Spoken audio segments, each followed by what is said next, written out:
On April 26, 1998, 30-year-old Tracy Kegley borrowed her parents' credit card and drove to a BP gas station in Wetumpka, Alabama to buy gas. Her 2-year-old daughter Peyton was with her. The next morning, Tracy's white Geostorm was found abandoned on a secluded road. Peyton was still inside, unharmed. Tracy has never been seen again. Nearly 27 years later, her disappearance remains unsolved. This is her story. Tracy was 5 feet 10 inches with brown frosted hair and hazel-green eyes. She was a trained phlebotomist who'd worked at laboratories and medical centers throughout Alabama. Just 16 days before she vanished, her divorce from Greg Kegley had been finalized. Starting over, she'd moved in with her parents Stephen and Linda at their Lake Martin home near Eclectic. She'd secured a job at a local dentist's office, scheduled to start April 27th, the day after she disappeared.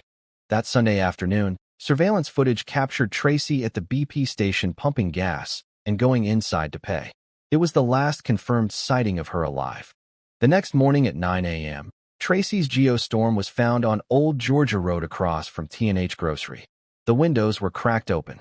Inside was 2-year-old Peyton, left unattended but physically unharmed. Tracy's purse, identification, and all her personal belongings were in the car. But Tracy herself was gone. Investigators suspected foul play immediately.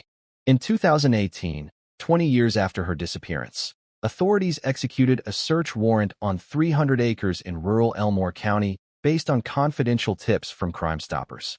They believed evidence might be found. The massive search operation made headlines, but ultimately yielded no breakthrough.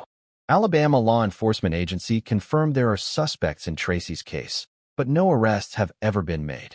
Tracy's mother, Linda, says it was unlike her daughter to just go missing.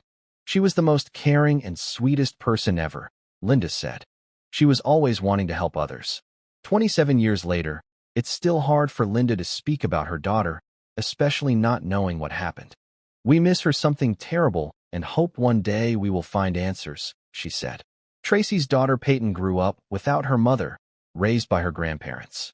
The reward for information in Tracy's case has been increased multiple times. Somewhere, someone knows what happened that April night in Wetumpka. If you have information, contact Central Alabama Crime Stoppers or Elmore County authorities.